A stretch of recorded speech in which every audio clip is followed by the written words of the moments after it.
My name is Terri Schmit, and I'm a private music school teacher in Mount Horeb, Wisconsin. The first time I ever taught, I was 25, and I had a friend who wanted to learn how to play guitar, and I'd been playing guitar for probably 18 years by then. So I started to teach him, and I realized that I could play, but I didn't know what I was doing. And so it really made me want to understand what I was doing, because I was self-taught on guitar. And so I started learning the real fundamentals. And as I taught him that stuff, it just became what I knew I wanted to do. I teach all kinds of people. My oldest student just stopped 2 years ago, and he was 92. My youngest ones were 4, just 4. But most of my kids then are middle school to high school, and then I have a few adults. Music was always a part of our lives. My parents would get into the front part of the living room and start playing, and each one of us had an instrument. There were guitars and there were tambourines, and the littlest kids knocked on pots and pans, and I don't know that there was exactly as much an influence as it was just a part of life. So I started out on violin, piano, guitar as a little kid, and then studied classical performance guitar in college until I hurt my arm. And once my arm gave out, then I didn't know what I was going to do. I had a teacher who suggested that I go into composition. So I started composing, and I did that for a number of years. And then when I came out here, I didn't really know anybody to play with. I didn't know anybody to play my music.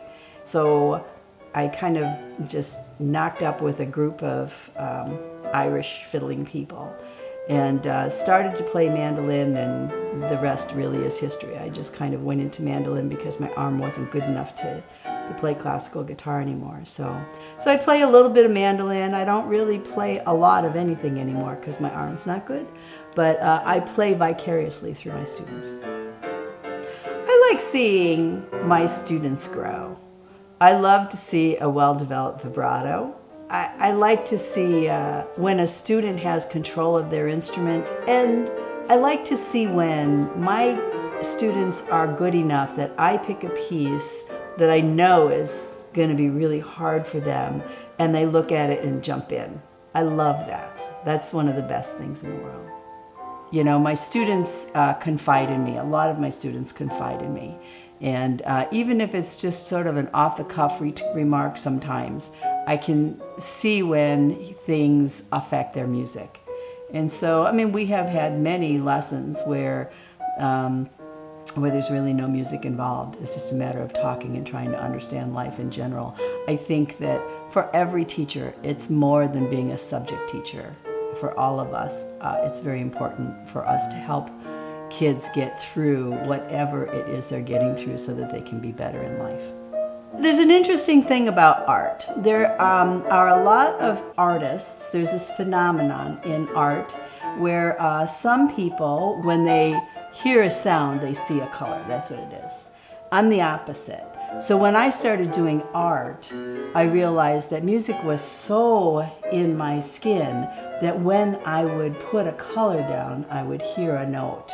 And it became really interesting to me that because I'm a composer, going back and listening to the things that I wrote, I could get a visual sensation of what it was that I wrote long before I ever knew that I did art. I didn't start doing art until just maybe 15 years ago. I never did art. So for me, art and music are completely connected. Color and sound are one. I think it's important to know that no matter what is happening in your life, music is a part of it. It's always a part of it. Whether you're playing, whether you're actively doing music in your life at a given time. For me, as a younger person, we all go through phases.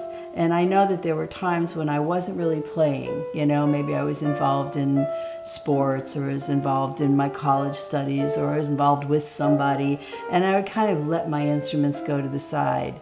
But whenever there was turmoil or there was a question about my life, music came back. And if there could be anything that I want my students to know, it is that music is always there for you. While other things change, music is always there.